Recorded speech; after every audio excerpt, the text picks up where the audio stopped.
की रफ्तार। मैम, आपके लिए तोहफा लाए हैं। हाँ, मैं देख रही हूँ।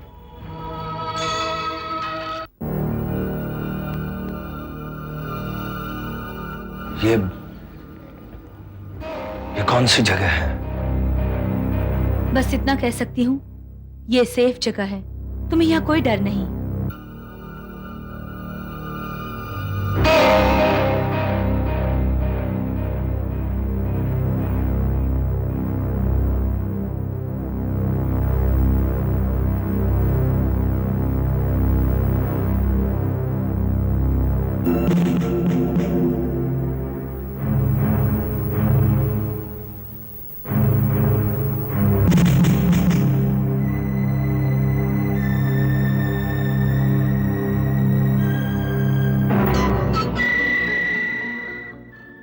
आखिर तुम चाहती क्या हो रेणुका? चोपड़ा के बैंक स्कैंडल की न्यूज कल के पेपर में ना छापी जाए। इट्स नॉट पॉसिबल, क्योंकि हेडलाइन के साथ में फ्रंट पेज तो छपने के लिए ऑलरेडी चला गया है। प्लीज कैसे भी करके उन पेपर्स को वापस मंगवा लो। अगर कल ये न्यूज छप गई ना पेपर में, तो हम लोग बहुत बड़ी प्रॉब्लम में आ सकते हैं। Are you sure? Yes, I am sure. अगर चोपड़ा ने हम लोगों पर डेफेमेशन का केस कर दिया, तो फिर हमारे पेपर की इज्जत दुनिया की नजरों में गिर जाएगी, और मैं नहीं चाहती कि ऐसा हो। तुम वो फाइल मुझे दे दो जिसमें कि चोपड़ा के अगेंस्ट सारे प्रूफ्स हैं हमारे पास। मैं उस केस पर और आगे काम करती हूँ, और फिर जब मेरे पास सारे सबूत होंगे, तो मैं चोपड़ा की असलियत पूरी दुनिया को समझा दूंगी। ये कौन है? ये सिद्धि देवी है।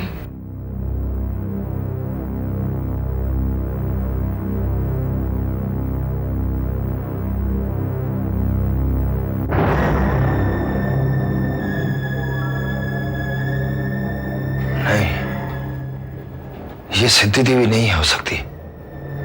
ये तो रेणुका है।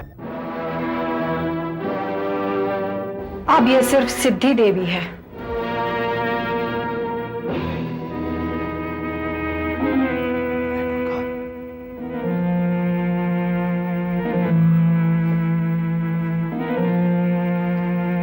मैंने कहा ना विलास, रेणुका नहीं, सिद्धि देवी।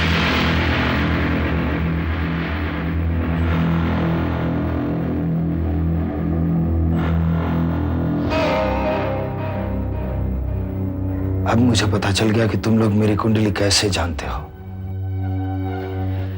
अब पता चलने से कोई फायदा नहीं है विलास, क्योंकि जो कुछ भी तुम्हारे साथ हुआ है वो सब मुझे इंदर ने टेलीफोन पर बता दिया है, और सानिया ने जो कुछ भी तुमसे कहा है वो बिल्कुल सच है। अब तुम दिमागी तौर से थक चुके हो, थोड़ा आराम कर लो।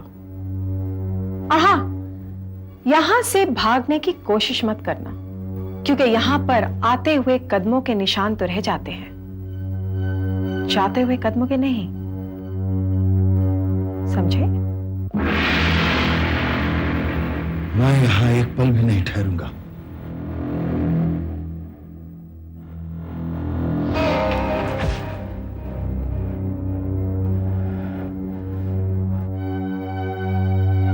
ये मत भूलो विलास कि हमारे साथ रहने में ही तुम्हारा फायदा है। तुम्हें बदला लेना है उन सब लोगों से जिन्होंने कि तुम्हारी जिंदगी बर्बाद की है। भाव साहब भोसले, डीएम, मधुकर, रहेजा और रजनीगंधा। भूलो मत विलास, तुम्हें बदला लेना है। तुम्हें अपने खोए हुए चैन की कीमत वसूल करनी है, और ये सिर्फ हम तुम्हें करा सकते हैं। हम तुम्हें तुम्हारा खोया हुआ चैन वापस लौटा सकते हैं। इंदर, इन्हें नींद की जरूरत है। Yes ma'am.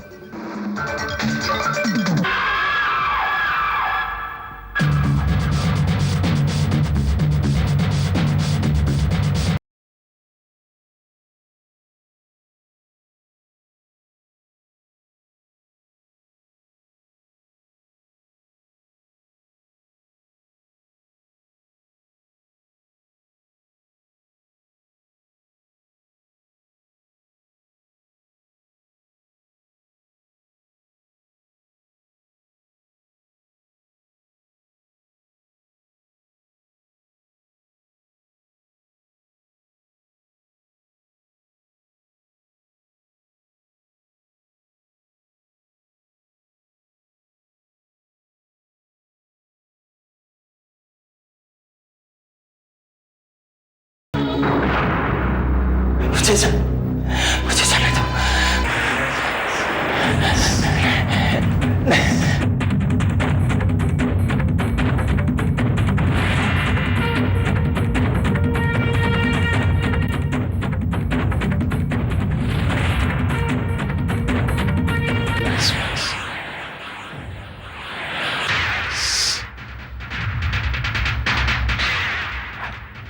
नहीं, इससे तुम्हें आराम मिलेगा।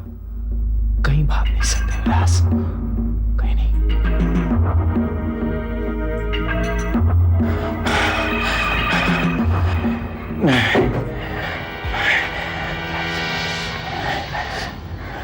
और भरोसा रखो, ये तुम्हारे फायदे के लिए। कभी कभी होश में आने के लिए बेहोश होना पड़ता है विलास, बेहोश होना पड़ता है।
विलास,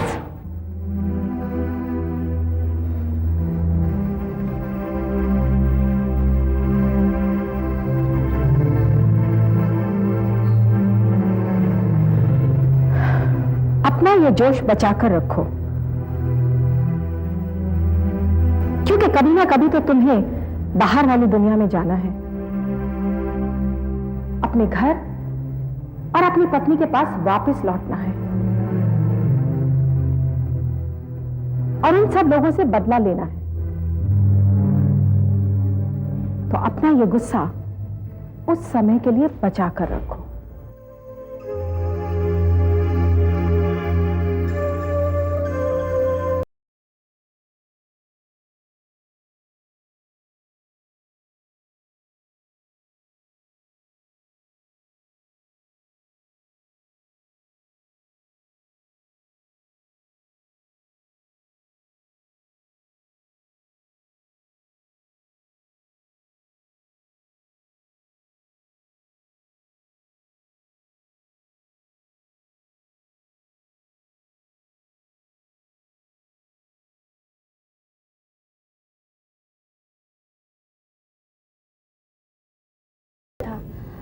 कल वो आ रहे हैं। अभी तक आपने उसको कुछ बताया? नहीं।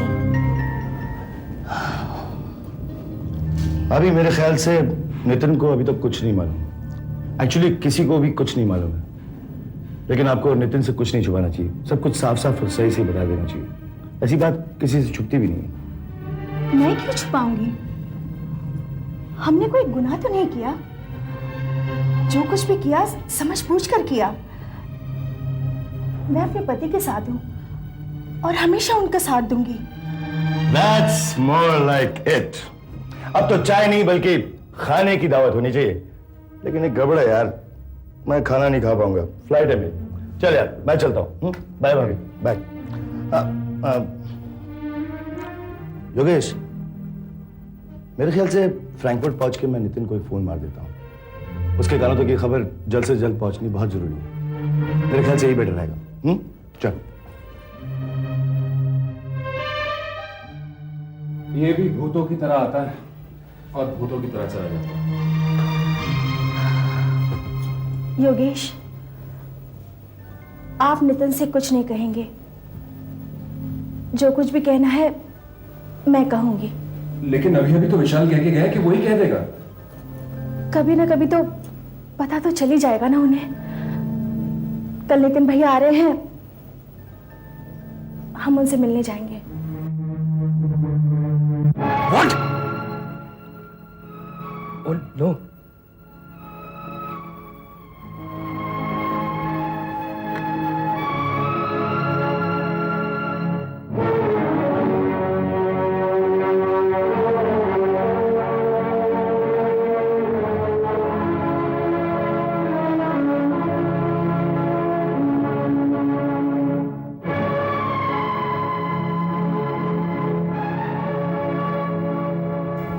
किसका फोन था? आप इतना टेंस क्यों हैं? वो योगेश का दोस्त विशाल का फोन था। वो दोनों मिलने आ रहे हैं। वो दोनों? हाँ, निकिता और वो योगेश।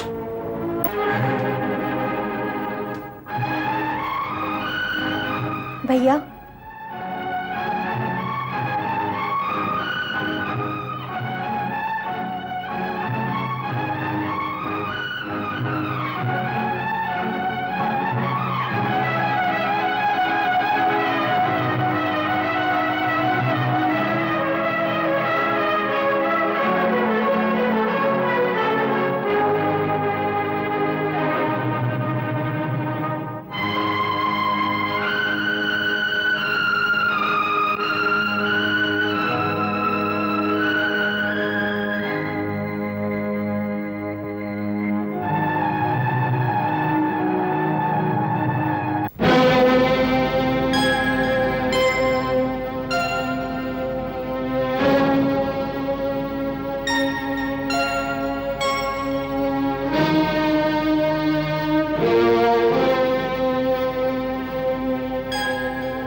भैया,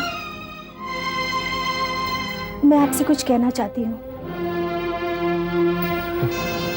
जो तुम कहना चाहती हो निकिता, वो अभी अभी मैं सुन चुका हूं फोन पर।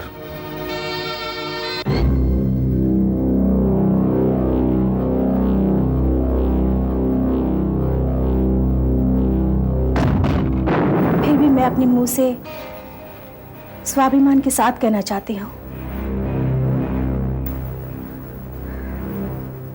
मैंने और योगेश ने शादी कर ली है।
और कौन कौन जानता है इस बात को? पहले हम 3 जानते थे, अब आप दोनों भी जानते हो।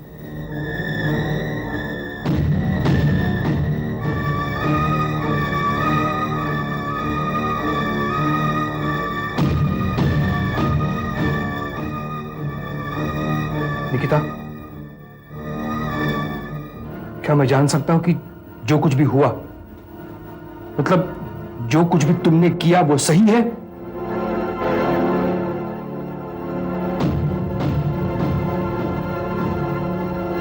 हाँ, मैं अपनी इस बात पे अटल हूँ। तो अब क्यों आई हो यहाँ पर? कौन सा मुंह लेकर आई हो? भैया, भैया मत कहो मुझे। खुद तो गिर चुकी हो, अब मुझे गिराने आई हो यहाँ पे? Mind your language Nitin. Shut up! मैं तुमसे बात नहीं करना चाहता योगेश। तुम तुम्हें मेरी पत्नी पर इल्जाम लगाने का कोई हक नहीं है। अच्छा, अब मेरी बातें इतनी चुभ रही है तो यहाँ क्यों आई हूं? क्या चाहते हो अब? एक बहन अपने भाई से मिलने आई थी, मगर अब पता चला कि यहाँ भाई नहीं, एक ऐसा इंसान खड़ा है जिसकी नजर में खोट है। किसका डर है तुम्हें? कौन सा डर है जो अपने खून के रिश्ते को ठुकरा रहे हो? बोलिए भैया, किससे डरे हैं आप? मैं इस समाज में रहता हूं निकिता, और उस समाज से डरता हूं मैं। तुम्हारे समाज में कोई दोष नहीं है, दोष तुम्हारी नजर में है, तुम्हारी सोच में है। देखो, मैं तुम्हारी नसीहत नहीं सुनना चाहता। अच्छा, तो मेरे पीठ पीछे ये इसलिए यहां आ रहा था, पाप हो रहा था मेरे पीछे यहां पे। लेकिन तुम रुको भैया, पाप तुम में है, पाप तुमने किया है अपनी बहन पर लांछन लगाकर। पाप तुम्हारी नजर में है, तुम्हारे ख्याल में है, तुम्हारी सोच में है। पापी तुम हो भैया, पापी तुम हो। निकिता! नहीं।